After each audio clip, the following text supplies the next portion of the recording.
नमस्कार, आप देख रहे हैं बालाघाट न्यूज़ और बालाघाट न्यूज़ की विशेष पेशकश में आज हमारे साथ चर्चा करने के लिए मौजूद है दिल्ली से आए हुए वरिष्ठ पत्रकार मिस्टर उर्मिलेश जी, जो कि बालाघाट में आयोजित एक संविधान संगोष्ठी के कार्यक्रम में शामिल होने पहुंचे थे। आज इनसे हम संविधान के विषयों पर चर्चा करेंगे। पहला सवाल मेरा ये है कि संविधान जिसकी हम बात कर रहे हैं, संविधान का क्रियान्वयन वर्तमान परिस्थितियों में जिस तरीके से हो रहा है, उसे वरिष्ठ पत्रकार उर्मिलेश जी किस नज़रिए से देखते हैं, बताएंगे? नहीं, देखो, संविधान जब बना था तो उस वक्त भी बाबा साहब ने कहा था कि संविधान कोई बहुत शानदार अगर बन गया, अच्छा बन गया, बेहतर बना, शानदार तो उन्होंने नहीं कहा अगर अच्छा संविधान हमने दिया है तो ये काफ़ी नहीं है। इसको लागू करने वाले, इसको संचालित करने वाले कौन लोग हैं और वो कैसे रहेंगे आगे, इस पर निर्भर करेगा भारत का क्या होगा, भारत का फ्यूचर कैसा होगा, ये इसको लागू करने वालों पर लागू होगा, निर्भर रहेगा। तो बाबा साहब की वो बात सही साबित हो गई, जो संकेत वो दे रहे थे। जैसे उन्होंने कहा ना कि वो तो 25 नवंबर 1949 के स्पीच में भी वो बात कि भाई हमने जनतंत्र जो है 26 जनवरी 1950 को लागू हो जाएगा, हम गणराज्य बन जाएंगे, लेकिन हम अंतर्विरोधों की एक नई दुनिया में प्रवेश करेंगे और अंतर्विरोधों की वो दुनिया ये होगी कि एक व्यक्ति एक वोट का सिद्धांत लागू होगा, लेकिन समानता नहीं होगी समाज में, आर्थिक जो गैर बराबरी हो कायम रहेगी, सामाजिक गैर बराबरी कायम रहेगी। तो हमारे जो रूलिंग एलिट था उन्होंने सामाजिक और आर्थिक गैर बराबरी को ख़त्म करने की कोशिश ही नहीं की। दुनिया भर में जहाँ डेमोक्रेसी आई है वहाँ पर समता, लोकतंत्र और भ्रातृत्व, ये तीनों बहुत इम्पॉर्टेंट कंपोनेंट रहे हैं। आप पूरी दुनिया को देख जाओ जहाँ भी हो, लेकिन अपने देश में जो डेमोक्रेसी आई उसमें समता भी गायब थी, भ्रातृत्व भी गायब था, लोकतंत्र था तो कागज़ पर था।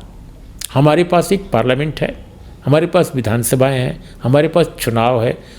अब ठीक है वो स्ट्रक्चर है, लेकिन पार्लियामेंट का आज क्या हो रहा है, चुनावों का क्या हो रहा है? ठीक है, शुरू में थोड़ा बेहतर स्थिति थी। तो बेहतर स्थिति कब थी? जब एलीट चुनाव लड़ता था, सिर्फ एलीट के बीच में लड़ाई होती थी, कुलीन बनाम कुलीन का। अब जनता उतर गई, जनता जब उतर गई तो जनता को दबाया जाने लगा, साजिशें रची जाने लगी। अगर कुलीनों के बीच में केवल लड़ाई होती तो ये साजिशें नहीं होती जो आज हो रही हैं। पहले सिर्फ कब्जा किया जाता था बूथ पर, आज तो पूरे लोकतंत्र पर ही कब्जा कर लिया गया है। स्ट्रक्चर हमारे पास है लोकतंत्र का, लेकिन उसका एग्जीक्यूशन नहीं है। अब आप उदाहरण के तौर पे देख लीजिए कि पार्लियामेंट की स्टैंडिंग कमेटीज़ बनी हुई हैं, बहुत सारी पार्लियामेंट्री कमेटीज़ हैं, सेलेक्ट कमेटी है, इनको बोलते हैं मिनी पार्लियामेंट। और वाकई अच्छी प्रणाली है, क्योंकि हमारे देश में पार्टी लोकतंत्र आ गया है। इसकी कल्पना अंबेडकर साहब ने या जो क्या बोलते हैं हमारे संविधान सभा के मेंबरांस थे, उन्होंने नहीं की थी। पार्टी सिस्टम जो है हमारे यहाँ, ये संवैधानिक ढांचे में मौजूद नहीं था। इसको बाद में जब जन प्रतिनिधित्व कानून आया और उसमें जो संशोधन किए गए उसमें आया ये 1951 एग्जैक्टली। उसमें जो मेन संशोधन बाद में किए गए, बहुत बाद में, तब आया। तो आज क्या स्थिति है कि पूरा का पूरा जो डेमोक्रेसी है उसको पार्टी लीडरशिप और उस लीडरशिप के पीछे जो लोग हैं वो एक तरह से डिरेल कर दे रहे हैं। तो इसीलिए पार्लियामेंट्री कमेटी का महत्व था कि वो एक ऐसी कमेटी है जहां विधेयक पर, किसी संकल्प पर खुल के बात हो जाती है और वो जाहिर नहीं होती। वहाँ से कुछ नए विचार आते हैं, फिर पार्लियामेंट में आती है जब जाहिर होता है कि डिस्कशन में क्या चल रहा है। उस पूरे सिस्टम को ख़त्म कर दिया गया है आज। तो और भी बहुत सारी चीज़ें हैं। अब आप देखो, आरक्षण का ही सवाल है, आरक्षण, लैंड रिफॉर्म्स का सवाल है कि आदिवासी छत्तीसगढ़ में, झारखंड में, आपके इलाके में जितने हैं, अब उनको उनकी अपनी जगहों से बेदखल किया जा रहा है। क्यों किया जा रहा है? क्योंकि किसी बड़े कारपोरेट को ज़मीनें देनी है माइंस के लिए, तो पूरे सब पर कब्जा किया जा रहा है। तो ये कारपोरेट डेमोक्रेसी है। आप इसको बेसिक कह सकते हैं। आज का जो पिछले मोदी राज में जो दिखाई दे रहा है कि एक कारपोरेट हिंदुत्व एक सिस्टम अपने देश पर काबिज है। आपने कॉर्पोरेट डेमोक्रेसी की बात की। दुनिया के देशों में हम देख रहे हैं कि डेमोक्रेसी की एडवांस मॉडल आ रहे हैं। जब हम कॉन्स्टिट्यूशन की बात कर रहे हैं तो कहीं ना कहीं उसकी इम्प्लीमेंटेशन की बात होना ज़रूरी है, और इम्प्लीमेंटेशन के लिए महत्वपूर्ण है संसद। तो संसद में किस तरह का इम्प्लीमेंटेशन होना चाहिए संसद के माध्यम से, जिससे इस देश के लोगों का कल्याण हो, उनके लिए वेलफेयर पॉलिसियाँ बने, या जो जनसेवा का जो राजनीतिक सिद्धांत है जिसको हम पब्लिक सर्विसेज कहते हैं, वो निहितार्थ कहीं ना कहीं दिखाई दे मूर्त रूप से। क्या लगता है आपको? देखिए, पहली बात तो कि हमको लगता है कि पार्लियामेंट अभी इंडियन पीपल जो है ना, उसको वास्तविक रूप से उसका रिप्रेजेंटेटिव बॉडी है पार्लियामेंट। लेकिन ये कागज़ पर है, हमारे संवैधानिक जो पोजीशन है उसके हिसाब से है। आज की तारीख में अगर देखा जाए तो भारतीय जनता का वास्तविक प्रतिनिधित्व पार्लियामेंट नहीं कर पा रही है। वजह वही है कि चुनाव जो इतना महंगा है, चुनाव कौन लोग लड़ते हैं? चुनाव पार्टियां लड़ाती हैं। जो बड़ी पार्टियां हैं वो कितना पैसा पाती हैं, वो पैसा जो पाती हैं उसका कोई ब्यौरा नहीं होता है, और जो ब्यौरा जब नहीं होता है तो कॉर्पोरेट के लिए कई बार पार्टियां काम करने लगती हैं। आज की स्थिति यह है कि पार्लियामेंट में जो फैसले होते हैं, बहुत सारे लोगों को मालूम नहीं होता एमपीज़ को कि ये फैसले कहाँ से हो रहे हैं, क्यों हो रहे हैं। विधेयक लाना, कानून पास कराना किसी को पता नहीं होता है, केवल कुछ लोगों को पता होता है। तो हमारा कहना है कि जब इतना खर्चीला चुनाव है तो ये लोकतंत्र कैसे हो सकता है? कहाँ इसमें पार्टिसिपेशन जनता का उस प्रकार है जिस प्रकार संविधान ने जिसकी परिकल्पना की थी, वो तो दिखाई नहीं देता है। बाबा साहब को तो उस समय भी हरा दिया जाता था, क्योंकि उस समय जन जागरण नहीं था।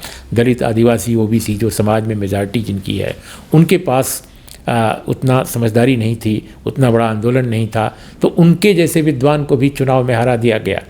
लेकिन आज तो जीतने लायक पोजीशन है काफ़ी, लेकिन फिर भी लोग नहीं जीत पाते। और SC ST को जो रिजर्व सीट है, आप देखिए उन पर किन पार्टियों के लोग सबसे अधिक चुनाव जीतते हैं, कौन लोग वो चुनाव जीतते हैं, और वो पार्लियामेंट में क्या बोलते हैं। SC ST आदिवासी के इशू पर, या मान लीजिए कि माइनॉरिटी कम्युनिटी के इश्यूज़ पर, OBC के इशू पर, जो रियल इश्यूज़ हैं, ज़मीन का इशू, मजदूरी का इशू, उनके क्या बोलते हैं डेमोक्रेटाइजेशन का इशू, लैंड का इशू, जितने इशू, एम्प्लॉयमेंट का इशू, एजुकेशन का इशू, हेल्थ इशू, उन पर आप देखिए कि जो SC ST के चुने हुए लोग हैं वो कितना वक्त देते हैं, कितने क्वेश्चंस करते हैं। तो अपने आप समझ में आ जाएगा कि दरअसल जो जिसको हम रिप्रेजेंटेशन समझ रहे हैं, दरअसल वो रिप्रेजेंटेशन जनता का उतना नहीं है जितना कि पार्टी तंत्र का है, और पार्टियां डिसाइड कर रही हैं, और पार्टियों के पीछे कॉर्पोरेट है। कॉर्पोरेट के साथ अलायंस जो एक नया बन गया है आजकल हिंदुत्व का, तो ये कॉर्पोरेट हिंदुत्व सिस्टम ऑपरेट कर रहा है देश में on the name of democracy. Election जो इसमें इलेक्शन की सुधार, देखो आर्थिक सुधार हो रहा है, आर्थिक सुधार के नाम पर क्या हो रहा है कि जो हमारे पब्लिक सेक्टर उसको बेचा जा रहा है, लेकिन इलेक्शन का सुधार नहीं हो रहा है।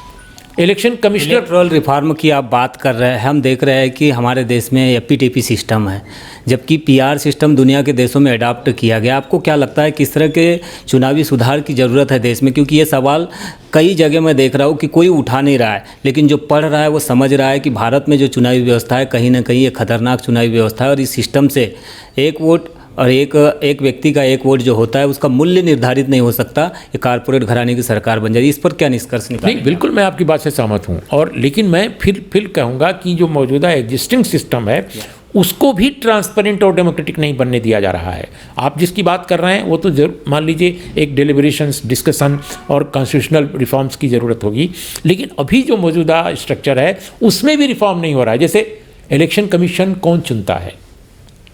इलेक्शन कमीशन जो है सरकार चुनती है। कल्पना कर सकते हैं, हम एक JNU नाम का यूनिवर्सिटी अपने देश में बड़ा उसको लेकर मौजूदा सरकार कंट्रोवर्शियल उसको बनाए रखती है। वहाँ का जो इलेक्शन कमीशन छात्र संघ का चुनाव होता है तो जनरल बॉडी चुनती है लड़कों की, छात्रों की। अपने देश का जो इलेक्शन कमीशन है इतने बड़े देश का, उसको कौन चुनता है? कैबिनेट चुनती है।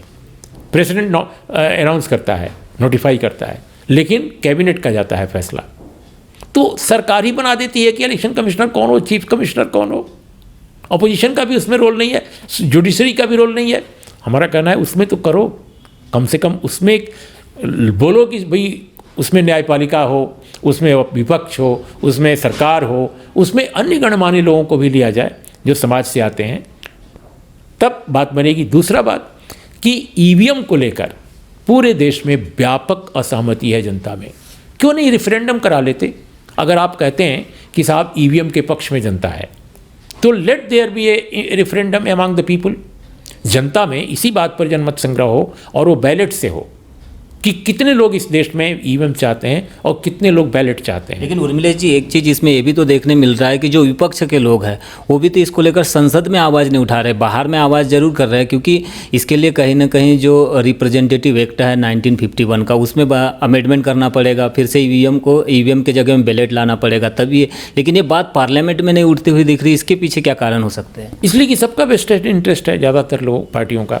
जो पार्टी सत्ता में रहती है वो ईवीएम छोड़ना नहीं चाहती, जो विपक्ष में चाहती है वो हल्ला करती है, लेकिन एग्जीक्यूशन नहीं होता, उस पर कोई आंदोलन नहीं होता। तो ईवीएम पूरी दुनिया में जितनी डेमोक्रेसीज हैं उसमें किसी मैच्योर डेमोक्रेसी में ईवीएम हर जगह नहीं होता। कुछ एक ऐसी डेमोक्रेसीज हैं जहाँ लिमिटेड होता है, लेकिन कई दुनिया के देश हैं जहाँ बिल्कुल नहीं होता है। तो आई डोंट थिंक कि ईवीएम सिस्टम आज के हैकिंग के दौर में, आज के मैनिपुलेशन, इलेक्ट्रॉनिक मैनिपुलेशन के दौर में ईवीएम को एक कारगर वो किया जा सकता है, बिल्कुल नहीं। साइंस और टेक्नोलॉजी का युग है तो संभव है कहीं ना कहीं कि ईवीएम हैकिंग की जा सकती है। एक लास्ट सवाल आपसे जानना चाहूँगा, आपने आर्थिक असमानता की बात की, लेकिन इसका सॉल्यूशन कहाँ से निकलेगा? किस तरह जो असमानताएं बढ़ रही है देश में, इकोनॉमिक इनइक्वालिटी का जो हम इस समय देख रहे हैं वर्चस्व, कहीं ना कहीं ये एक वर्ग को बहुत ज़्यादा दुख पहुंचा रहा है, बहुत ज़्यादा निराश कर रहा है। इसका समाधान कहाँ से निकल सकता है? क्या पॉलिटिक्स से निकल सकता है या और भी इसके कुछ ऐसे सिद्धांत या प्रिंसिपल है जिसके माध्यम से इसको सॉल्व किया जा सकता है? नहीं, politics is very important. Politics तो गवर्न करता है पूरे देश के मामलों को नीतिगत, और हम उन लोगों में नहीं हैं जो मानते हैं कि सिविल सोसाइटी या एनजीओ के माध्यम से ये सब निकलेगा। नो, पॉलिटिक्स ही नियति है और किसी भी समाज की, खासकर डेमोक्रेसी में। तो आप पॉलिटिक्स को बदलना पड़ेगा, और इसके लिए सबसे बड़ी बात होगी कि जो आर्टिकल 39 अपने संविधान की है उसको हमें जो उसको एक सुझाव के तौर पे, सिफारिश के तौर पे रखा गया है, उसको बिल्कुल फंडामेंटल मौलिक जो विचार है, सिद्धांत है, मूल अधिकार जो है संविधान में, उसमें शामिल किया जाना चाहिए। और फ़ौरन इस बात पर प्रतिबंध लगना चाहिए कि पब्लिक सेक्टर अंडरटेकिंग्स को प्राइवेटाइज किया जाए, बिल्कुल नहीं किया जाना चाहिए। मैं प्राइवेटाइजेशन के बिल्कुल ये नहीं कह रहा हूँ कि बिल्कुल ख़त्म कर दिया जाए, सब कुछ नेशनलाइज कर दिया जाए, लेकिन आप पब्लिक सेक्टर्स को आप इस तरह से ख़त्म नहीं कर सकते। इसके लिए मुझे लगता है संविधान संशोधन की ज़रूरत है, क्योंकि उसके होने से एफर्मेटिव एक्शन भी जो है, आरक्षण है, सब कुछ प्रभावित हो रहा है, और एक गैर बराबरी बहुत भयानक रूप से भारत में पैदा हो रही है। दूसरी बात कि लैंड रिफॉर्म्स बड़े पैमाने पर किया जाना चाहिए, और लैंड रिफॉर्म्स का मतलब अपने देश में भूमि को एक्वायर करना हो गया है, जो कि बिल्कुल उल्टी बात है। इसके अलावा तीसरी बात, हमें 1% लोग इस देश के 73% पूरी राष्ट्रीय संपदा के मालिक हैं।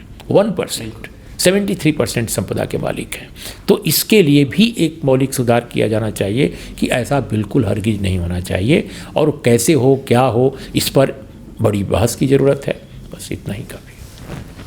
तो देश में अगर कोई क्राइसिस है, बड़ा संकट निर्माण हुआ है, या देश संकट के दौर से गुजर रहा है, या भारत के लोग आर्थिक असमानता से जूझ रहे हो, गरीबी से जूझ रहे हो, या फिर और भी अन्य कारणों से वो आगे नहीं बढ़ पा रहे हो, इसका मूल कारण है भारत की राजनीतिक दिशा, जो कि सही हाथों में नहीं है। ये कहना है वरिष्ठ पत्रकार उर्मिलेश जी का। बालाघाट न्यूज़ के लिए यमलेश वंजारी।